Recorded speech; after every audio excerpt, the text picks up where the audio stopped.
Ella llegaba cada mañana antes del amanecer, con el delantal aún frío y el crucifijo caliente en el pecho. Era María, la que barría silencios, la que conocía el pulso de la casa como quien lee una oración. Sus manos olían a jabón y a pan horneado, a ropa tendida al sol. Sus uñas llevaban la tierra del pequeño huerto de la vecina, y su ropa era una promesa modesta cosida con hilos de dignidad. La mansión, en cambio, respiraba otra vida. Mármol que cantaba bajo tacones, aromas de orquídeas importadas que invadían el vestíbulo, el tintineo lejano de copas de cristal y el perfume de la señora que todo lo ordenaba con la punta de la barbilla. Ella conocía cada gesto del niño que cuidaba. Sus risas eran campanas, su respiración por la noche era una canción que la hacía quedarse despierta limpiando los ojos de la tristeza ajena. El niño dibujaba la verdad en papelitos, un dibujo con 4 trazos, una casa, una figura pequeña con delantal, una figura grande con un vestido que parecía una nube, y, debajo, con lápiz torpe, la palabra mamá torcida. Esos dibujos se convertirían en la prueba muda que nadie quiso escuchar. La señora, por su parte, olía a lujos y a veneno. Su voz era un cuchillo envuelto en perlas. Desde el primer día notó a María, con esa mirada humilde que no pide nada y que, por eso, despierta la envidia en espíritus hambrientos de poder. En el vecindario, las tazas de café se convirtieron en púlpitos. Las señoras, con abanicos invisibles, empezaron a soplar rumores como si fueran flores marchitas, que si la criada era demasiado risueña, que si la criada miraba con demasiada atención al niño, que si había desaparecido una medalla de oro que el niño llevaba siempre al cuello. El chisme se pegó al portón como húmedo en la ropa vieja.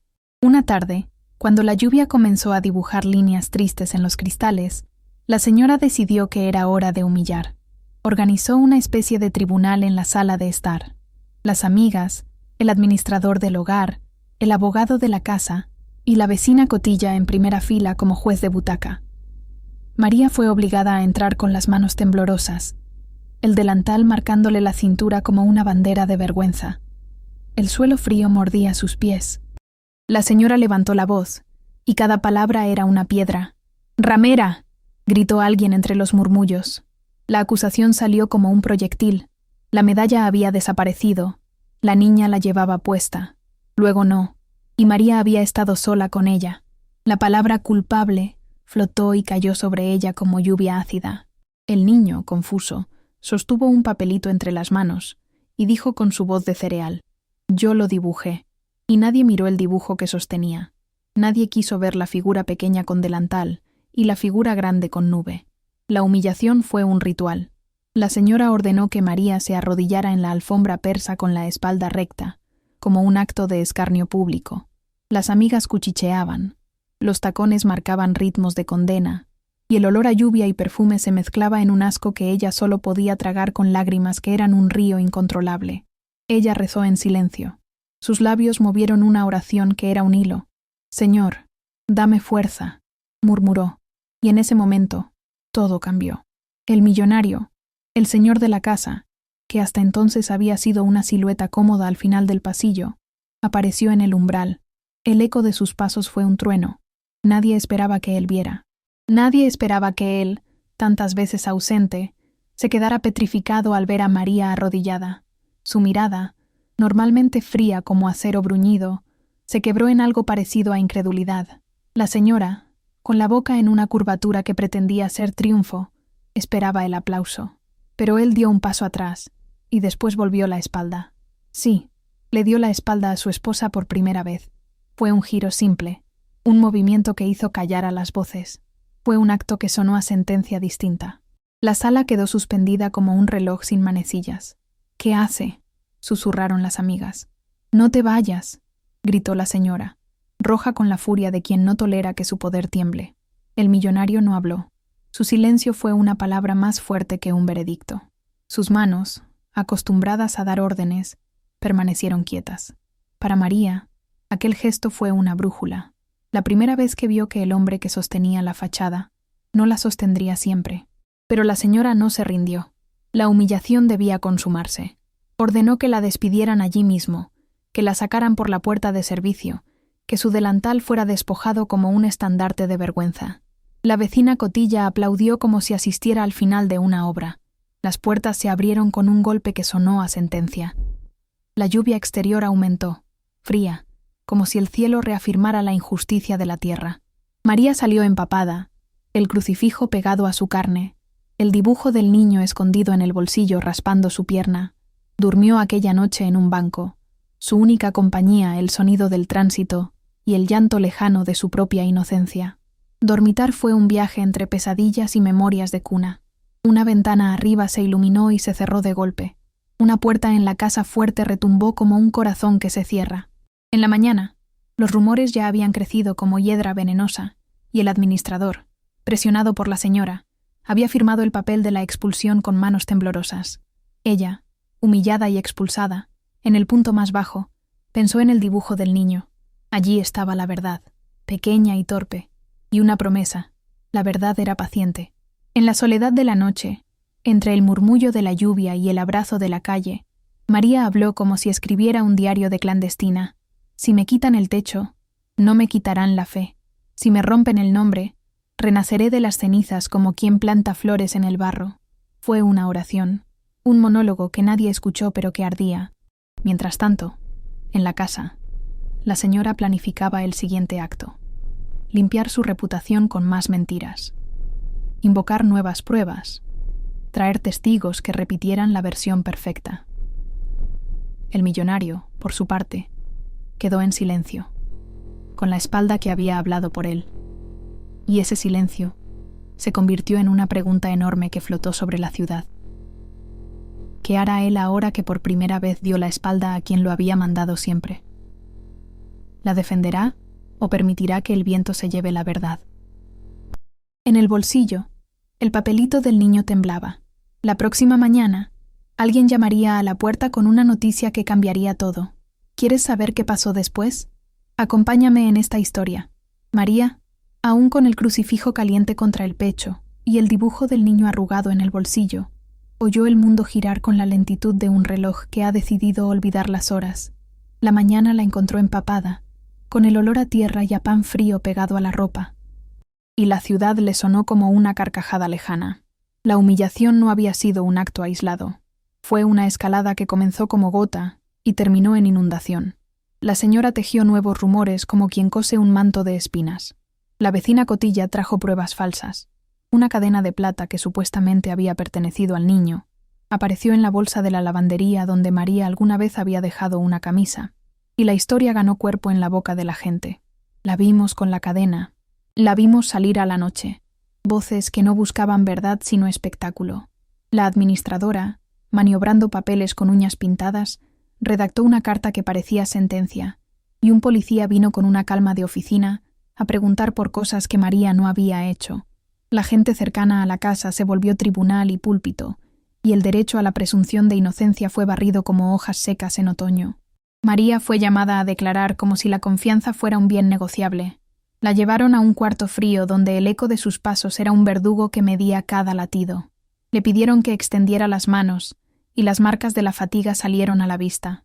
Las manos que habían mecido a un niño, que habían planchado sueños, que habían cosido botones para alimentar esperanzas, ahora debían rendir cuentas ante una sospecha fabricada. Los vecinos asomaban sus rostros por la mirilla, como si la vergüenza ajena fuera espectáculo de tarde. Alguien dejó caer una frase brutal: si no se defiende, es porque lo es, y la sala se llenó de juicios como si fueran viento. El ritual de humillación continuó en el mercado y en la peluquería. María leía su propio nombre reducido a chismes, sentía la lengua del pueblo en la nuca, y cada mirada era un marcador que la señalaba. Dormía con el crucifijo helado por la noche, y la lluvia golpeaba el banco como una sentencia que no entiende de inocencias. Sus lágrimas eran un río que no encontraba salida, y sin embargo, la fe quedó en su garganta como un canto que no se atrevía a romper. En la casa, la señora celebró su victoria con champán y con mentiras que brillaban como espejos rotos. Las amigas subieron fotos a sus teléfonos, reían con la crueldad brillante de quien colecciona triunfos pequeños, pero la historia no avanzó en una sola dirección. En los intersticios del dolor aparecieron señales mínimas, como faros lejanos en la niebla. El millonario, que aquella noche había dado la espalda, andaba por la casa con pasos que ya no eran solo autoridad sino duda. En la biblioteca, entre libros caros que olían a cuero y a polvo de tiempo, se encontró con la mano temblorosa de un empleado que sostenía un papelito arrugado, el mismo dibujo del niño. Lo miró sin decir palabra, y por primera vez, esa figura que él había permitido que dirigiera su mundo, su esposa de voz de cuchillo, le pareció un astro que había perdido brillo. Había algo en el trazo torpe que perforó su indiferencia. La palabra «mamá», escrita como prueba de una verdad que no cabía en la montaje de su esposa. Él, que había sido una silueta cómoda al fondo, sintió un peso en la espalda que no era físico sino conciencia, y sus manos se negaron a volver a ser mudas. En la calle, la señora organizó una escena que juraba convertir la sospecha en condena. Convocó a periodistas de barrio, compró testimonios, y la historia se volvió un circo en el que la inocencia era la atracción principal. Pero la ciudad también tiene almas que no se alimentan de la desgracia ajena. Una vecina, una mujer del barrio con las manos rugosas por tanto trabajo, vio a María dormir en el banco y le llevó una taza de café que olía a cardamomo y a consuelo. Otra, la dueña de la lavandería donde apareció la cadena, sintió una punzada de culpa y comenzó a revisar sus cámaras con manos que buscaban absolución. Pequeñas grietas aparecieron en el montaje. Un vendedor ambulante recordó haber visto a la señora guardar una pequeña caja en el coche la noche anterior. Un conductor de taxi dijo que había recogido a la señora con una expresión de marioneta, que obedecía órdenes de alguien más. Las pequeñas grietas son inicios de esperanza. Si la mentira es veneno, una gota de verdad es antídoto. María, mientras tanto, se permitió un monólogo que fue oración y diario y grito: «Señor, si me han arrancado techo y nombre, dame la certeza de que soy más que un rumor. Si la verdad es paciente, que la paciencia me enseñe a esperar sin perder la dignidad». Palabras dichas en voz baja, como quien guarda una lámpara en la noche para que nadie la apague. Su crucifijo, húmedo de lluvia, se convirtió en brújula. El dibujo del niño, arrugado, era la evidencia muda que no cabía en los oídos sordos de la justicia comprada. Y entonces, como si la ciudad respondiera al llamado de la inocencia, la vecina que había visto el coche volvió con una noticia. El detective de la compañía de seguros, llamado por la señora para confirmar el robo, reportó que no había señales de forzamiento en la habitación del niño, que la cadena apareció semanas después en una caja de joyas con el sello del propio hogar y que las cámaras del condominio mostraban a la señora entrando sola a la habitación con un gesto que a simple vista no tenía explicación, pero que a quien lo miraba con otro lente le pareció teatral. Las palabras llegaron lentas, como notas de contrabajo, y la conversación volvió a girar. Algunos empezaron a dudar, otros callaron porque ya habían dicho demasiado. Fue en ese momento, cuando la esperanza parecía asomar como brote en invierno, que golpearon la puerta con un ruido seco, un golpe que resonó hasta el rincón donde María guardaba su fe. El corazón del barrio contuvo el aire, la mano en el pomo temblaba. Nadie sabía quién traería esa noticia que, según los rumores que llegaron como mensajeros apresurados, podía cambiar todo.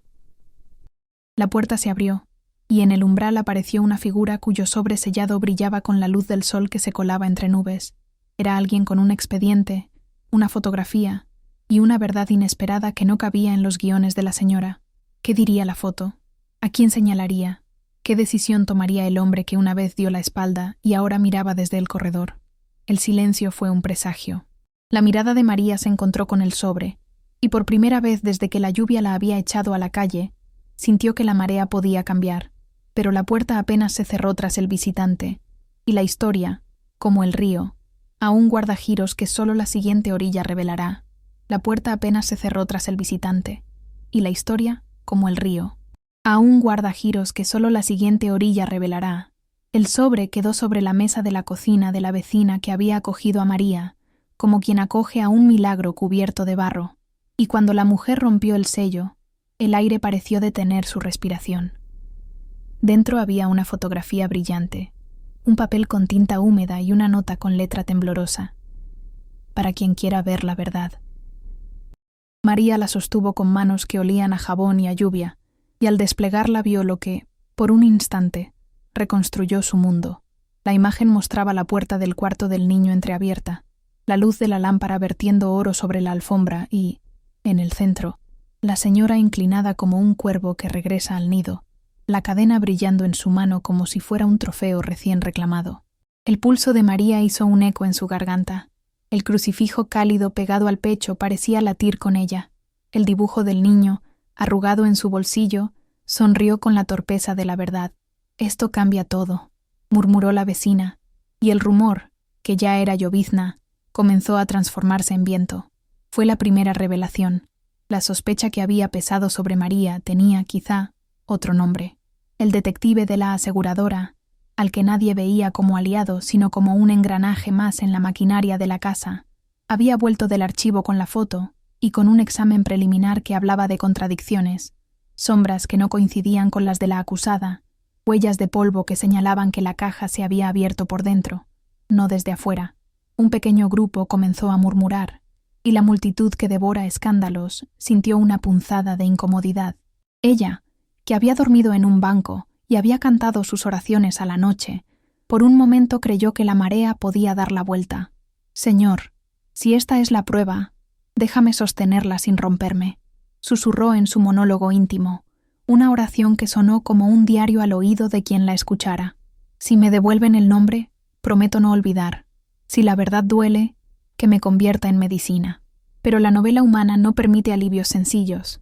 Justo cuando la esperanza asomaba como un brote verde, vino la reviravolta que agravó la injusticia y torció la historia hacia una oscuridad más profunda. La señora, experta en incendiar prisiones con laberintos, no tardó en responder con furia calculada. Presentó ante un notario una copia certificada de otra fotografía, un ángulo distinto, una hora supuestamente registrada. Un técnico independiente, que juró que la primera imagen había sido alterada. El abogado de la casa, con la sonrisa de quien sabe conservar poder, añadió una declaración clavada como puñal, que había encontrado el recibo de una reparación en la caja de seguridad, que María había tenido acceso a la lavandería a horas en que nadie la necesitaba, que la cadena aparecía en una bolsa que había pasado por sus manos después de la salida de ella, y como si no bastara, surgieron testigos nuevos, vecinos con memoria impecable, con la bondad selectiva de quienes se alinean con la que manda. Las redes, los chismes y la prensa de barrio giraron la imagen como quien lija la madera hasta borrarle la veta de la verdad. El sonido del teléfono fue un látigo. Un periodista que llamaba con voz de circo, un policía que anunció que había una denuncia formal por hurto y por manipulación de pruebas, y el administrador, siempre listo para sacudirse la culpa, firmó lo que le pidieron con manos que temblaban como hojas. Fue entonces que la segunda acusación apareció, más grave y peligrosa. Hubo una queja por supuesto abandono de menores, una palabra que pesa como piedra en la conciencia pública. La señora, con la mirada de quien no perdona que la humillación se revierta, tejió la acusación como si fuera una red. Dijo que María había intentado llevarse al niño aquella noche de lluvia, que lo había puesto en un coche, que la cadena había desaparecido en ese movimiento. Sus amigas repetían la versión con el fervor de quien reza una misma oración hasta creerla. El millonario, que hasta entonces había vacilado, recibió llamadas de su consejo legal, de socios que temían el escándalo. El silencio que antes había sido duda se volvió cálculo. El hombre que había dado la espalda por primera vez se protegió con papeles. Firmó una solicitud para que el niño fuera llevado a un lugar seguro mientras se investigaba, y su firma, limpia y definitiva, cayó sobre la noticia como un martillo. María, que había sentido la foto como un alivio, vio cómo el mundo se cerraba de nuevo en torno suyo. Las puertas que se abrían a la posibilidad ahora se cerraban con cerrojos de prejuicio. La vecina de la lavandería, presionada por el poder y por el miedo, retiró su declaración inicial y dijo que la cadena había aparecido en su bolsa por accidente, que tal vez la había visto antes y no lo había notado. La mujer del vendedor ambulante fue aconsejada a guardar silencio. Las cámaras de seguridad, que habían mostrado sombras ambiguas, fueron presentadas por la defensa de la señora como sectorizadas, y, en un expediente que crecía como un tumor, apareció una pericia que aseguraba, con certificación, con sello, con la autoridad del dinero, que la imagen favorable a María había sido manipulada digitalmente. La ciudad, que tantas veces elige creerse a la voz más alta, volvió a mirar a María con ojos que ansían la limpieza de la culpa. Si no te defendiste, es porque era verdad. concluía el coro. La caída fue, entonces, no solo simbólica, sino física y total. Un viernes, con la lluvia pegando su ritmo de látigo sobre el banco donde aún dormía, llegaron unos hombres en uniforme. Le pusieron las esposas con la frialdad de quien coloca adornos en una estatua de juicio. El metal mordió su piel húmeda y el olor a goma y a desinfectante del coche patrulla llenó sus sentidos. El crucifijo en su pecho parecía más un hueso caliente. Buscó el dibujo en su bolsillo y solo encontró papel húmedo y un trazo borroso que decía «Mamá», con la M que se había vuelto un abrazo torpe. El niño, fue llevado en brazos de una desconocida, con las manitas aferrando su osito. La visión de ese pequeño perfil contra la ventana de la casa fue una puñalada que la dejó sin aliento. En la comisaría, la sala olía a café rancio y a jabón de trabajo. Su nombre fue repetido como una acusación formal, su historia despojada de contexto y reescrita por quienes no tenían más que papeles y recursos.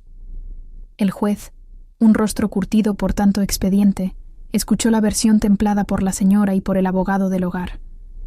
Los indicios, que en la plaza pública eran brisoleadas, ante la ley se hicieron cadena. No hubo contemplaciones. A María le fue negado el acceso al niño y le fue prohibido acercarse a la mansión bajo pena de multa y cárcel. Para la protagonista, cuya vida ya había sido arrancada como quien arranca flores silvestres para venderlas, fue la caída total. Perdió lo poco que le quedaba, la dignidad que la hacía levantarse, algunos ahorros escondidos en una lata, la posibilidad de volver a entrar a aquel rincón donde su voz arrullaba sueños. Y, quizás lo más cruel, fue separada del niño al que había mecido, al que conocía por el olor del cabello a crema y por la manera en que aspiraba antes de dormir. La lluvia, que tantos símbolos llevaba, golpeó con más furia esa tarde. Las puertas de la mansión sonaron otra vez, como si cada portazo sellara una condena. La vecina que la había cobijado le dio un abrigo térmico que olía a pan y a sudor. «No te preocupes», dijo con voz rota. «Buscaré ayuda». Y la verdad es que en ese barrio la solidaridad se mezclaba con el temor. María, en su monólogo que ya rozaba la plegaria y el lamento, gritó por dentro como quien escribe en la pared de una celda: «Dios mío, ¿cómo me quitas lo que no me pertenece a mí?» Y luego, con la humildad de quien pide un milagro mínimo, suplicó: «Si me quitan al niño, déjame al menos la esperanza». Su llanto fue un río que esta vez no encontró puentes. La gente la miró con lástima y con esa distancia que evita mancharse de injusticia. Las vecinas, que antes la protegían con cafés, ahora miraban la comisaría como quien mira un circo trágico. Algunas comentaban entre dientes, otras cruzaban la calle para no toparse con la desgracia. La señora, por su parte, volvió a su salón con la certeza de quien ha ganado la guerra porque compró las armas. Celebró con un brindis que olía a vino barato y a triunfo, mientras en la calle el rumor se transformaba en sentencia pública. Sin embargo, aunque la caída fue total y la noche pareció tragarse los últimos hilos de dignidad de María, la historia no concluye. En el bolsillo del uniforme del policía que la escoltó a la puerta quedó un trozo diminuto del dibujo del niño, una esquina rasgada que nadie notó al principio, y en esa esquina se veía apenas un trazo que, si se miraba con la paciencia de quien no acepta las cosas a primera vista, parecía dibujar una silueta con delantal y otra con un vestido de nube. Fue un detalle minúsculo en un expediente grande, pero los detalles pequeños son semillas que a veces rompen cemento. Afuera, la lluvia no cesaba, y la última imagen de la noche fue la de María caminando sin rumbo, con las esposas sueltas en la mano y el crucifijo pegado como un mapamundi de promesas. Detrás, la mansión elevaba sus luces como faros que ya no la buscaban. ¿Quién hablará por la verdad ahora? ¿Quién recogerá el papelito del niño antes que el viento lo arrastre? Un coche negro se detuvo en la esquina, y una sombra baja salió con paso firme. En sus manos llevaba un sobre parecido al primer sobre, pero más pesado, con sellos, y con la promesa de un nuevo giro. La sombra se acercó a la puerta de la comisaría, levantó el sobre, y su sonido al golpearse contra la madera fue como un tambor que presagia cambio. María, que hablaba sola con el crucifijo, sintió en el aire una pregunta que la parte más profunda de su fe reconoció como una invitación. ¿Será esa prueba la que la redima? ¿O será otra trampa más? La respuesta no está aquí. La noche siguió. Las farolas difundieron su luz amarilla, y la historia quedó suspendida en una respiración. «Sigue conmigo. ¿Quién abrirá ese sobre? Sigue conmigo. ¿Quién abrirá ese sobre?» En el umbral de la comisaría, bajo la lluvia que parecía querer borrar los contornos del mundo, la sombra se detuvo, y con manos que no temblaban, dejó el sobre el mostrador como quien deposita una confesión. El empleado de turno, aburrido y húmedo, rompió el sello y desplegó la foto con la misma indiferencia con que se hojea una factura, pero en sus ojos algo cambió. La imagen no era solo una foto, era un pulso que volvía el corazón a quien lo había perdido. Dentro del sobre había más que una imagen. Una memoria USB envuelta en papel encerado, un recorte de la agenda del chofer de la casa con anotaciones de horas y nombres, y una carta breve que olía a tinta y a ruegos. La carta venía firmada por un nombre que nadie esperaba, el detective de la aseguradora, aquel hombre de traje gris que había fotografiado la habitación y que, en noches de insomnio, había mirado la secuencia y sentido que algo no cerraba. Él, con su firma temblorosa, dijo en pocas líneas lo que muchos callaban, que la verdad necesitaba ser vista en movimiento. La noticia se filtró como electricidad. La comisaría clavó la cabeza sobre el nuevo material. Los oficiales lo miraron como quien mira un animal herido que merece otra oportunidad, y el expediente, que hasta entonces iba hacia la condena segura, dio un giro con el ruido de una puerta que se abre en la tormenta. En la pantalla pequeña del ordenador, la grabación comenzó. No era solo una imagen inmóvil, era un video que mostraba la secuencia completa de la noche en la habitación del niño, la puerta entreabriéndose, la señora entrando con paso decidido, la caja de joyas abierta por dentro, la cadena colocada con dedos que no temblaban, el brillo del metal bajo la lámpara como un faro de vanidad. La lluvia en la calle hizo eco del temblor en la sala. Nadie pronunció palabra al principio. La verdad, cuando aparece en movimiento, tiene la fuerza de un relámpago. La imagen habló. La señora había actuado sola. Un murmullo creció. «¡Mentira!», gritó alguien en la fila de espera, y la palabra cayó como un martillo. Y cuando la grabación fue mostrada a la defensa de la casa, la señora palideció. Su maquillaje, mezcla de perfumes y mentiras, corrió por la cara como tinta en papel mojado. Pero la señora no era de las que aceptan una derrota sin estrategia. Lejos de eso, tenía un arsenal más peligroso que la arrogancia. Tenía lazos con quien podía comprar dudas y moldear certezas. Mientras el detective enviaba la copia a la fiscalía, la señora movió sus piezas en la sombra. Una llamada telefónica, un sobre con billetes, una reunión en la cafetería del centro con un perito en informática que prestaba su sello al mejor postor. La conspiración se tejió con hilos invisibles. Se forjaron pericias que hablaban de manipulación digital.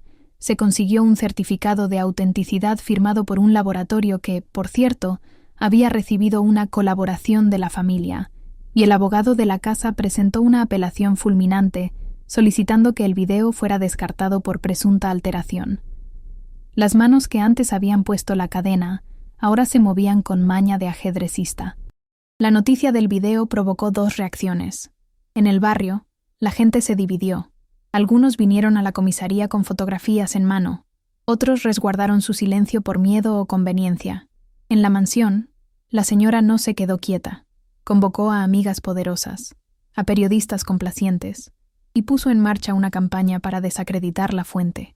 Era la clásica batalla de quien tiene dinero contra quien tiene sola la verdad. Pero entonces, llegó la ayuda inesperada. No fue un abogado millonario ni un juez con toga brillante. Fue la parroquia del barrio. Fue el cura de sotana gastada que conocía las calles como su propia almohada. Fue la vecina de manos rugosas que había visto a María dormir en el banco y que no pudo más con la injusticia. Ellos llevaron al sacerdote a la comisaría con una estampita de santos, con el olor a cera y a vino de misa, y con su presencia vino un soplo de fe que no se compra. El cura, con voz quebrada, pidió ver el video y miró cada cuadro como quien lee un libro santo. Al final, con la calma de quien ha visto la cara de la traición antes, dijo: «Esto no huele a montaje, huele a oficio». Sus palabras, simples, reventaron el puño de la mentira. Pero la señora, dolida en su orgullo, atacó con la vieja táctica que conocía, la injuria y la creación de pruebas a medida. Empezó a replicar la historia de que el video era una trampa, que el detective estaba resentido, que la parroquia se confundía por devoción. Tropezó también con otro frente. El millonario, el hombre que había vuelto la espalda una vez, apareció en escena con pasos tan silenciosos que parecían casi arrepentidos. Lo hicieron llegar los murmullos del personal honesto, y su presencia fue un tornado en calma. El hombre que a veces parecía vecino de la fortuna miró a María en la sala de espera, y por primera vez sus ojos no fueron de hierro, fueron de extraña ternura. No dijo mucho, no hacía falta. Su acción fue más elocuente. Ordenó que el niño, hasta que la verdad quedara clara, fuera puesto bajo custodia temporal en un lugar neutral, lejos de la guerra de los adultos. Su firma apareció en papeles que prometían protección, y por un segundo todo pareció inclinarse hacia la restitución. Pero la señora reaccionó con furia. Acusó al marido de traición, lanzó lamentos acompañados de su orquesta de amigas y usó su red de influyentes para sembrar otra cosa entre los jueces y los funcionarios. Dudas sobre el origen del video, sobre la cadena de custodia del USB, sobre la parcialidad del detective. La conspiración tomó forma legal con la rapidez de una serpiente. Se presentó una denuncia contra el detective por filtración de información reservada. Se pidió la incautación del material y su análisis por peritos independientes, y la vecina de la lavandería fue presionada, amenazada sutilmente, para que negara lo que había dicho. Los ecos de la caja de Pandora se esparcieron. María, en su rincón, escuchaba todo con el crucifijo pegado al pecho como si fuera un timón. Su monólogo interior seguía siendo oración. Si la verdad es paciente, yo seré su casa, repetía en el silencio de la noche, y su voz era un hilo de luz en la oscuridad. El barrio, entretanto, se convirtió en tribunal improvisado. Los rumores iban y venían como aves asustadas. Las señoras con abanicos se transformaron en comentaristas de una tragedia que consumía a la pequeña y a la humilde. Pero también hubo actos pequeños de heroísmo. El chofer honesto, aquel que escribía notas en la agenda, dio su testimonio sobre horarios y movimientos. La mujer del kiosco entregó una factura que demostraba la presencia de la señora en la zona a la hora exacta. El joven técnico de la empresa de seguridad, encargado de las cámaras del condominio, confesó que una cámara había sido cambiada días antes por mantenimiento, y eso ahora tenía un nombre peligroso: manipulación. Las piezas empezaron a encajar lentamente. Aún así, la señora no se detuvo. Su conspiración creció en audacia. Filtró a la prensa un audio editado donde se insinúa que María hablaba con alguien por teléfono planeando llevarse al niño. Usó ese material para mover corazones y agendas, y en la plaza la gente volvió a dividirse, a señalar, a juzgar. Los abogados hablaron en términos técnicos que a María le sonaban a latín: cadena de custodia, pericia forense, recusación de peritos. El juez, hombre de rostro severo y ojos cansados por cientos de decisiones, quedó en el centro del huracán con una carpeta que pesaba más que su conciencia. Mientras tanto, el detective que había enviado el sobre se volvió figura clave. Su carrera, su reputación, estaban en la balanza. Presionado por la amenaza de denuncias, se escondió por unos días, pero no antes de dejar una copia del video en manos de alguien en quien confiaba: la vecina de manos rugosas, que no sabía de leyes, pero sabía de justicia. Ella guardó la copia como quien cuida un tesoro y empezó a reunir pruebas de la vida cotidiana: recibos, horarios, testigos, voces. La ciudad comenzó a ver que no todo se compra, que a veces la honestidad tiene raíces fuertes. La tensión creció hasta convertirse en insoportable. Una audiencia fue convocada de urgencia para decidir si el video será admitido como prueba. La sala del tribunal olía a café, a papel y a miedo. La señora asistió con vestido impecable y mirada de estatua. El millonario fue visto en el corredor con la frente húmeda. María, que llegó acompañada por la vecina y el sacerdote, se sentó con el crucifijo caliente sobre el pecho, con el dibujo del niño guardado en una servilleta como la última evidencia íntima que nadie podría arrebatarle. El juez pidió silencio. El prolapso del tiempo fue un efecto cinematográfico. Todos contuvieron la respiración. Entonces, en la sala, una joven testigo que hasta entonces se había mantenido callada, se levantó con paso tembloroso. Era la hija del técnico de las cámaras, una chica que había pasado muchas tardes en la casa porque su padre hacía mantenimiento allí. En su mano llevaba un sobre sellado, y con la valentía de quien no quiere que la mentira gobierne, depositó el sobre en la mesa del juez. «Yo guardé esto», dijo con voz quebrada. Abriólo. Era el registro de mantenimiento de la cámara, con fechas y firmas que demostraban quién había cambiado las cámaras y por qué. En la esquina de la hoja, con letra apretada, había una nota que decía: «Cambio solicitado por la señora para corregir problemas de imagen». La sala se estremeció. Un grito salió de la boca de una de las amigas de la señora. «Eso es falso». Una pausa. Y en ese momento, todo cambió otra vez. Los abogados se cruzaron papeles, las manos buscaron sellos, y el juez, con la gravedad que le exige la toga, decidió que era válido abrir una investigación más amplia sobre la manipulación de pruebas. No era la absolución, ni la liberación del juicio, pero sí era un soplo de esperanza que no se mide en absolutos, sino en posibilidades. Afuera, la lluvia había cesado, y en el aire quedaba un olor a tierra mojada que sabía a nuevo comienzo. María sintió que su respiración se mezclaba con la del barrio entero, las mujeres del mercado, el sacerdote, el chofer, la vecina con café. Todos respiraron como quienes habían sostenido una vela en la noche y ahora veían su llama resistir. Pero la señora, que no perdona con facilidad, juró que esto no quedaría así. Su conspiración se amplió, y ahora apuntaba no solo a desacreditar pruebas, sino a destruir testigos. Llamadas anónimas, ofertas de dinero, amenazas veladas llegaron a las casas de quien se atrevía a hablar. La joven hija del técnico recibió mensajes, la vecina del kiosco escuchó un rumor que sonaba a advertencia, y la iglesia siguió recibiendo miradas frías. El millonario, en el corredor del tribunal, miró a María con ojos que ya no eran de distancia, sino de extraña cercanía. No pronunció grandes palabras, pero su presencia fue un amparo que la lluvia no había dado. María, con el crucifijo ardiendo contra el pecho, murmuró su monólogo prayer.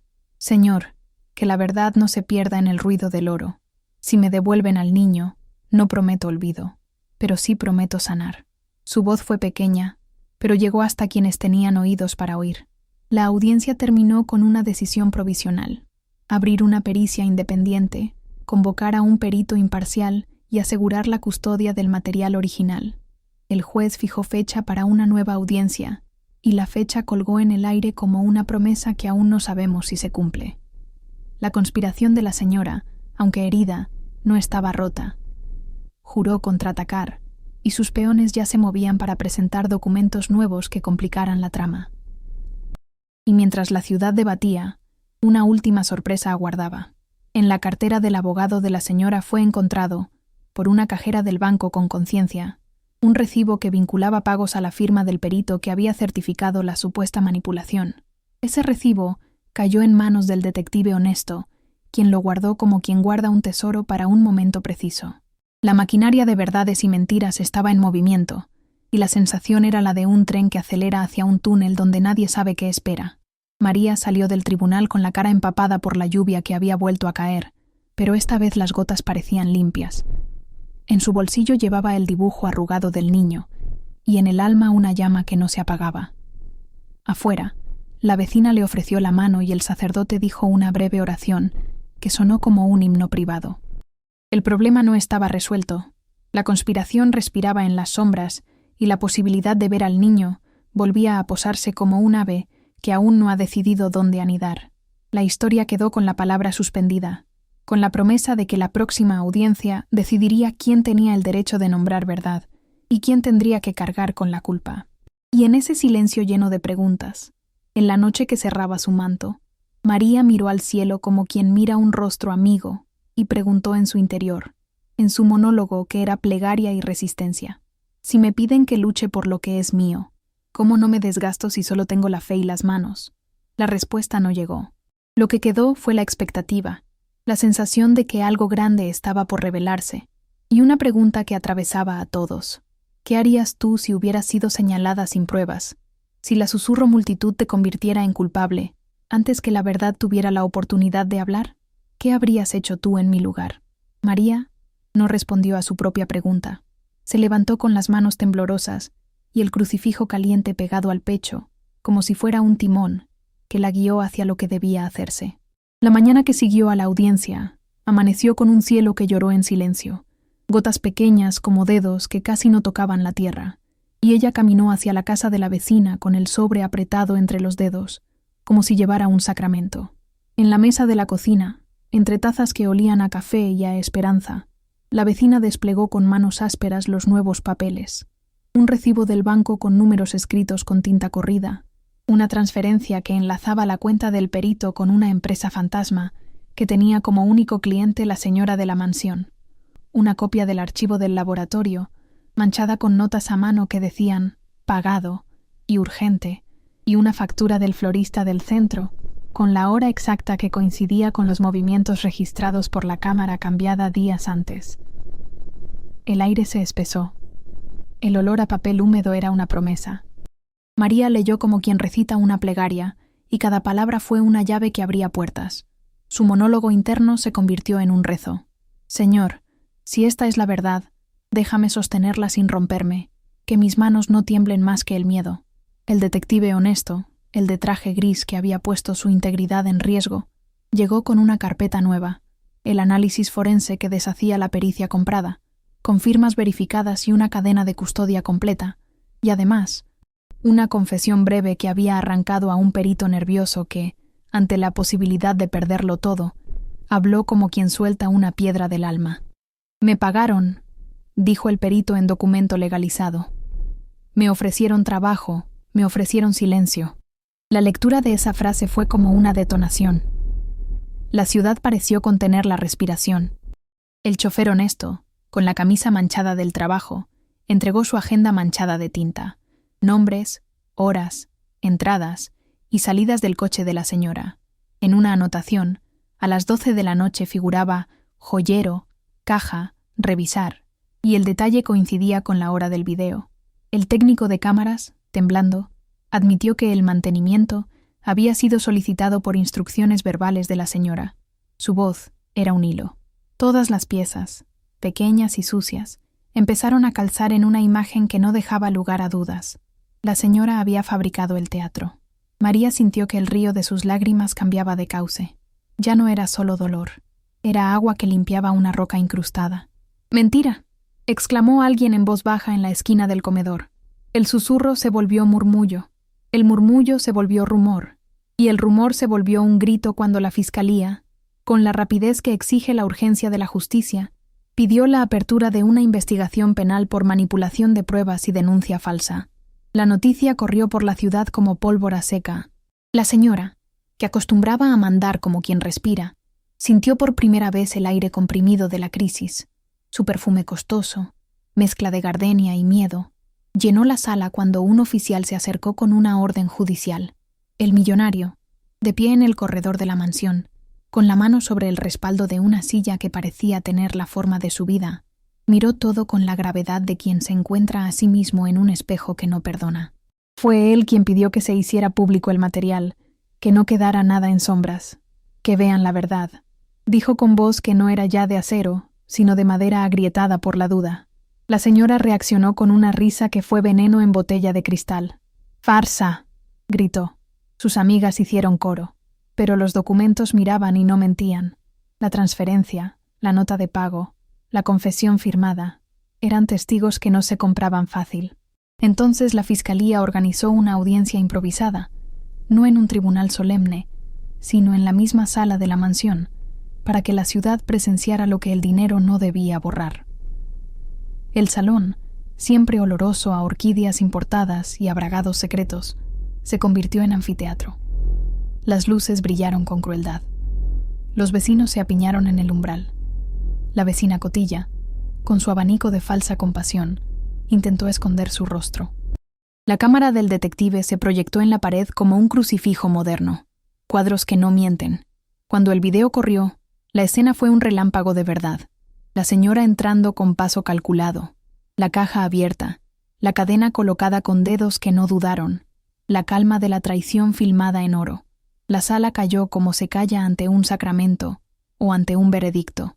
Y allí, en el centro del drama, el millonario se acercó a su esposa como quien se acerca a un precipicio. Su mirada ya no era la de la pasividad, era la de quien ve un mapa de su vida destrozado. «¿Por qué?», preguntó apenas, y en esa pregunta hubo más de 1000 juicios. La señora, Con los ojos bien abiertos como platos rotos, intentó murmurar excusas, manipulación, conspiración, pero las palabras rebotaban contra la evidencia y perdían sentido. «Mentira», lanzó ella, pero su voz fue un trueno sin trueno. El millonario dejó de lado el protocolo, dejó de lado el silencio que tantas veces lo protegió. Se volvió hacia María con una humildad que la dejó sin aliento. «María», dijo, y su voz fue una puerta que se abría. «Eres inocente», agregó, y esas dos palabras cayeron sobre ella como lluvia de enero después de un largo estío. El abrazo que siguió fue lento. El niño, que había estado en una habitación contigua, apareció de la mano de la cuidadora temporal, con los ojos grandes como lunas y el dibujo arrugado apretado en el puño. Al verlo, María sintió que su corazón se deshacía en algo que no era dolor, era reparación. Corrió hacia él, y el encuentro fue una explosión de aire puro.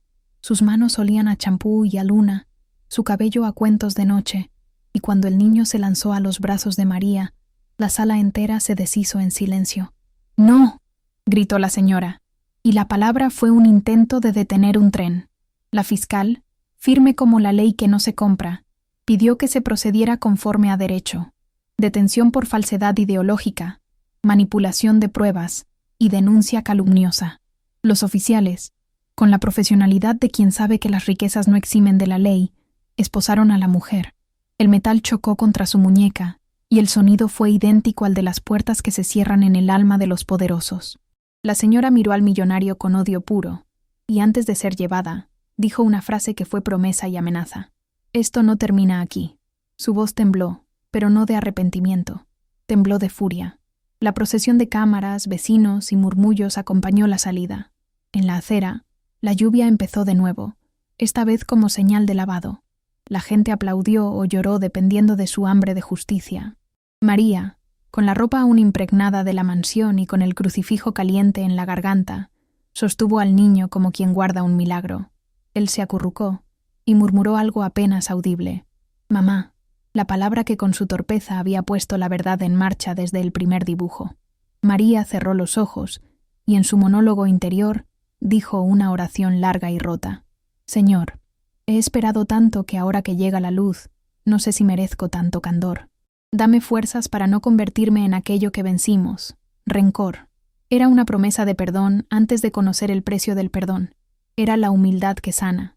La fiscal anunció que la señora sería imputada y que la pericia independiente confirmaría la autenticidad del video y la veracidad de los documentos. La noticia retumbó. Sin embargo, la celebración fue moderada por un frío real. La señora, con recursos y con rencor, prometió recurrir, contratar peritos, desacreditar testigos. El abogado gruñó como un animal que sabe pelear hasta agotarse. En la esquina, la vecina Cotilla murmuró que la guerra apenas empezaba. Y entonces, cuando la multitud empezaba a dispersarse, un sobre cayó del abrigo de alguien que había estado observando en silencio. Era blanco, sin sello, con dentro una hoja que decía solo una frase. «No es ella sola». María leyó la frase y el pulso se le detuvo un segundo. Un mapa de la conspiración pendía aún como sombra. ¿Quién había ayudado a la señora?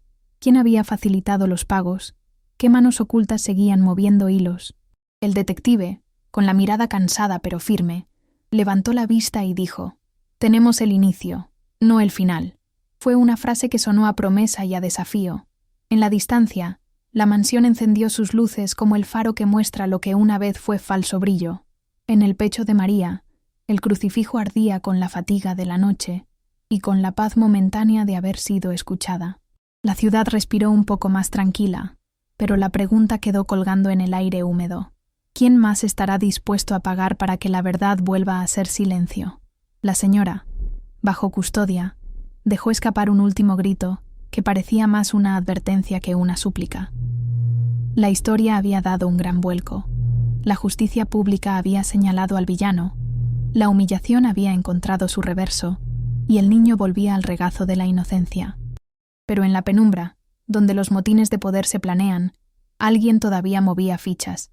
María miró al cielo, al crucifijo, al dibujo arrugado en su bolsillo y murmuró, como un diario que se vuelve plegaria: «Si me dieron la espalda una vez, que la verdad me sostenga ahora.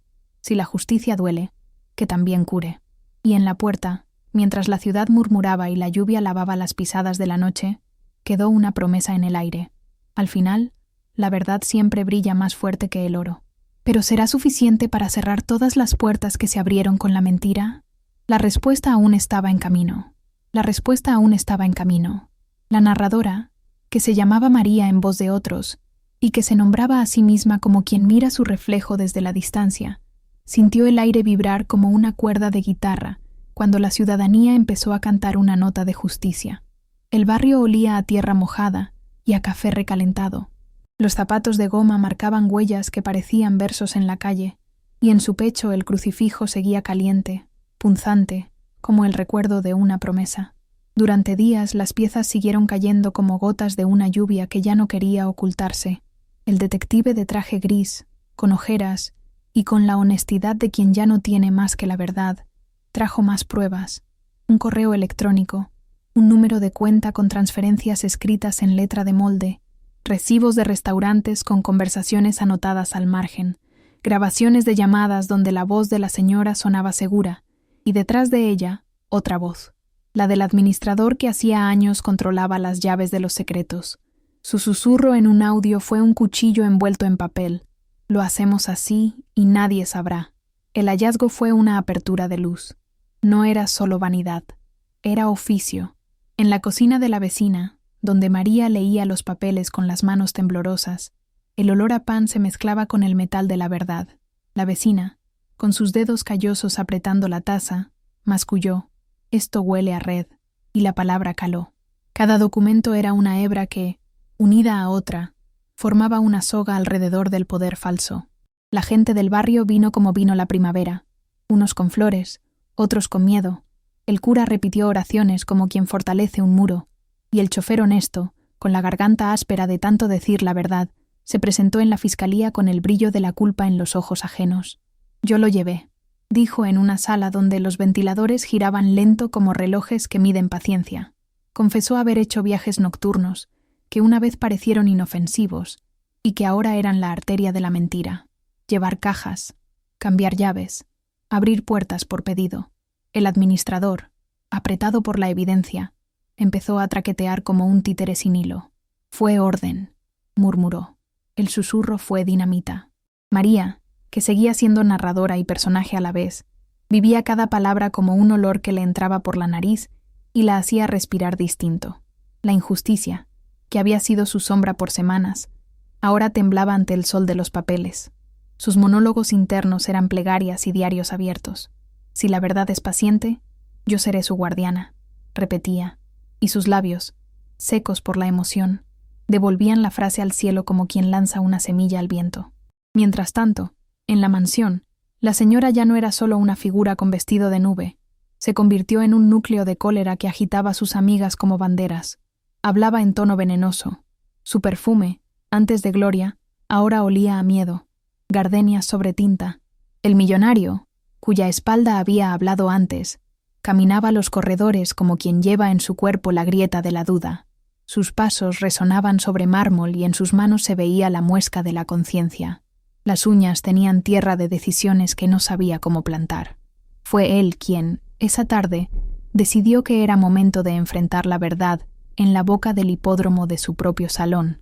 Convocó a prensa, a fiscales, a vecinos y a la multitud que olfatea los finales felices.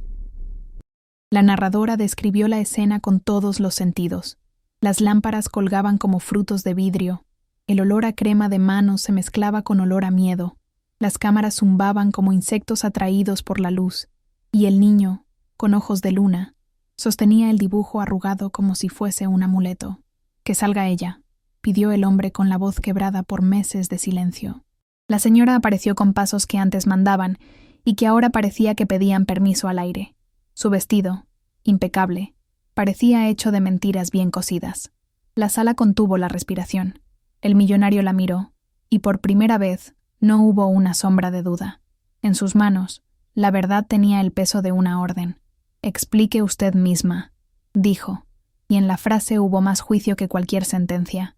Entonces el detective, con la compostura de quien guarda el último as en la manga, prendió la pantalla. El video corrió, El brillo de la cadena fue un relámpago bajo la luz amarilla. La señora de pie, sola, sacando la guarda de la caja con la calma de quien toma una fruta del árbol, el ademán de ponerla en el lugar preciso, como quien firma un contrato con el mundo. El cuarto olía a madera y polvo. La cámara había casado el acto con la frialdad del espejo. «¡Mentira!», gritó la señora como si pudiera romper la cinta con su voz. «¡Yo lo vi!», exclamó el chófer acercándose, y su voz fue el martillo que partió el eco de la mentira. Fue el momento del enfrentamiento. El millonario se acercó, y la sala se transformó en tribunal y confesionario. Su mirada, que antes había dado la espalda, ahora era una cuchilla que buscaba el latido de la verdad. «¿Por qué?», preguntó, y la palabra cayó como una lluvia que lava o que golpea según quien la reciba. Ella, con el maquillaje corrido como tinta en un papel mojado, intentó buscar palabras que fueran hierro. «Por miedo», murmuró, pero nadie creyó en su miedo.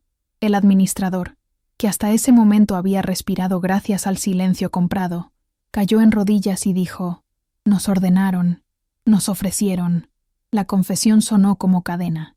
Los fiscales, con papeles sellados, solicitaron la detención de varios implicados: la señora por falsedad y manipulación, el perito comprado por aceptar billetes como juramento, el administrador por cooperar. Las esposas tintinearon. Fue justicia pública. Gente que antes aplaudía ahora miraba con las manos vacías. La mamá del barrio lloró, y la vecina Cotilla, por primera vez, tuvo la boca sellada por la vergüenza. María, que observaba desde un lugar que siempre le había enseñado a ver la dignidad en los pliegues de las manos, sintió que su cuerpo se llenaba de una calma extraña. El niño corrió a sus brazos y dijo la palabra que era un faro: «Mamá». Ella lo sostuvo como quien sostiene el mundo, y en su monólogo interior formuló la plegaria más humana: «Señor, que mi corazón no se vuelva prisión para otros, que la justicia cure sin convertirnos en verdugos». El millonario, al ver a su esposa esposada, tuvo un gesto que la narradora recordó como un silencio cargado de arrepentimiento. Dejó que el sol le pegara en la cara, y por primera vez dijo en voz que no pedía permiso: «No solo ella, investiguen hasta el final». Fue una llamada, y la fiscalía sonrió como quien encuentra una puerta. Pero la escena no cerró sin drama.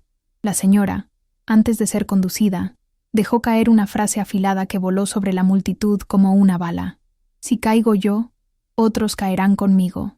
Había en ella una amenaza que no era bravuconada sino promesa. Alguien en la sala, un papelero que había visto el movimiento de bolsos y sobres, encontró en el abrigo del abogado un recibo que señalaba pagos hacia otro nombre, un nombre que ninguno había pronunciado aún. El detective lo leyó, y su mirada se volvió de tormenta. La narradora contó cómo ese nombre, un apellido que resonaba en los pasillos del poder, punzó la escena con la violencia de lo inesperado.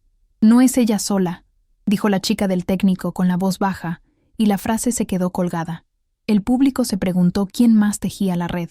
En el rostro del millonario apareció una sombra de miedo, que no era por su esposa, sino por el mapa tremendo que se abría.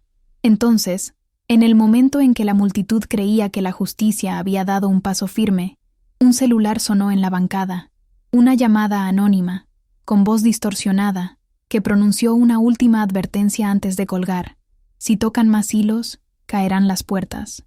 Fue un presagio. La noche cerró el día como una tapa sobre un libro a medias leído. La lluvia regresó, menos fría, como quien viene a bendecir lo que se despoja.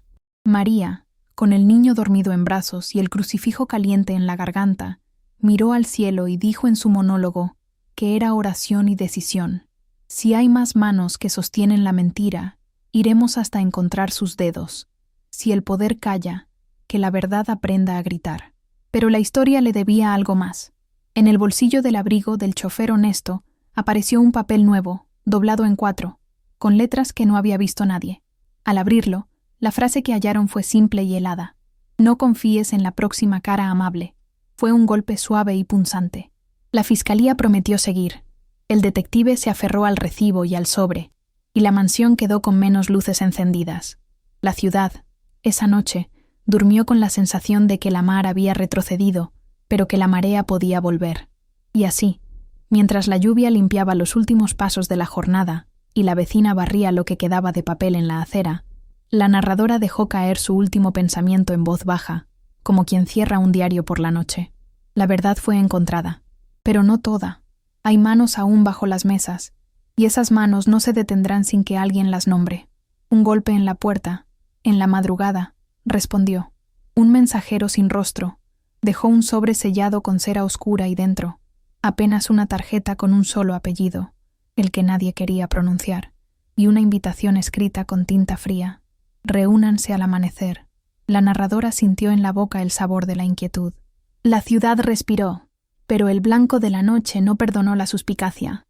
La historia avanzaba, y la próxima orilla prometía ser más profunda. ¿Quién llamaría al amanecer? ¿Qué manos ocultas arrastrarían la sombra hasta la luz? La respuesta aún estaba en camino. Ella observó el amanecer desde la ventana de la vecina, como quien cuenta los latidos de un cuerpo que vuelve a la vida. Su delantal ya no era prisión sino bandera de aquel que resistió. El crucifijo seguía caliente contra su piel, memoria y brújula. Y el dibujo del niño, ahora enmarcado en la sala pública del barrio, era testigo mudo de la verdad que nadie logró arrancar. La ciudad, que había pendido entre el cuchillo del rumor y la lámpara de la prueba, empezó a recomponer pasos. La señora quedó tras barrotes de lujo convertidos en hierro. El administrador reconoció su culpa con la voz quebrada. El perito que vendió su conciencia devolvió papeles y promesas. Y el millonario, de espalda ya no por cobardía sino por aprendizaje, tomó la mano de María en público como quien repara una promesa rota. La narradora, ella, humilde y fuerte, describió con olfato de memoria. El salón olía ahora a café fuerte y papel sellado. Las luces ya no buscaban ocultar sombras. El sonido de los tacones había perdido su tijera. Alguien en la calle rompió en aplausos. Otros soltaron llanto. Había un sabor a tierra mojada que sabía a limpieza. La justicia pública, lenta pero certera, dictó sanciones, procesos por manipulación, restitución de custodia y gestos de reparación que no borraban el daño pero pusieron manos de verdad sobre las heridas abiertas. Hubo caída para muchos. Hubo precio. La señora, en el banquillo, intentó excusas que sonaron huecas frente a la evidencia. El video, la agenda del chofer, los recibos manchados por la mentira. La narradora evocó el momento en que la puerta de la mansión se cerró detrás de ella como un golpe seco que decía, no más. El niño corrió, con olor a jabón de infancia, y fue a los brazos de María, diciendo con la inocencia habitual la palabra que enseñó al mundo a mirar, mamá. La rehabilitación no fue festiva ni automática, fue trabajo de barrio. La vecina de manos rugosas enseñó a María a recibir apoyo. El cura ofreció palabras que no juzgan sino sostienen, y el chofer honesto recuperó su trabajo sin aplausos, pero con la libertad de las cosas bien hechas. María, en sus monólogos íntimos que eran plegaria y diario, perdonó con la humildad de quien sabe que el rencor consume antes de sanar. Perdono, murmuró, porque el odio sería otra jaula, dijo, y su voz fue una lección de reconstrucción. Con parte de la indemnización y con la ayuda comunitaria, abrió una pequeña guardería en la esquina donde antes la difamación floreció. La guardería olía a pan recién hecho, a pintura y a crayones, y en sus paredes colgaban dibujos de niños que aprendían a nombrar la verdad sin miedo. El millonario, con manos que habían aprendido a sostener más que a ordenar, financió una beca para chicos del barrio y participó en charlas sobre responsabilidad social. Su gesto no borró su pasado, pero fue semilla de reparación. La señora recibió la sentencia acorde al daño, cárcel, reparación y la vergüenza pública que no compra etiquetas nuevas. Hubo periodistas que volvieron a la casa y encontraron, bajo alfombras persas, sobres que hablaban de redes mayores. La fiscalía prometió seguir hasta que cada hilo fuera nombrado, y así la trama, más extensa de lo pensado, empezó a deshilacharse con paciencia. La moraleja quedó escrita en las calles, en las manos de quienes sostuvieron la vela. Al final, la verdad siempre brilla más fuerte que el oro. María reconstruyó su vida sin estridencias. En su guardería, enseñó a los niños a dibujar la verdad, a decir, mamá, sin temor, a que un crucifijo no es solo objeto sino abrazo. Volvió a dormir con el pecho caliente por la promesa cumplida y con la certeza de que la dignidad se levanta con actos pequeños y cotidianos. Aprendió que la justicia puede tardar, que la verdad exige paciencia y que el perdón libera más al que lo da que al que lo recibe. Su monólogo final fue una oración abierta al barrio. Si me humillaron, aprendí a dar dignidad. Si me arrebataban el nombre, hoy lo devuelvo a quienes lo perdieron. La ciudad, que había visto la cara feroz del poder y la ternura subterránea de la gente honesta, cerró un capítulo con costuras nuevas. Hubo sanción, hubo reparación, hubo reconstrucción. Y mientras la lluvia limpiaba las piedras de la plaza, la narradora dejó una invitación en voz baja, no como mandato, sino como semilla. Si esta historia te conmovió, comparte para que más personas la escuchen.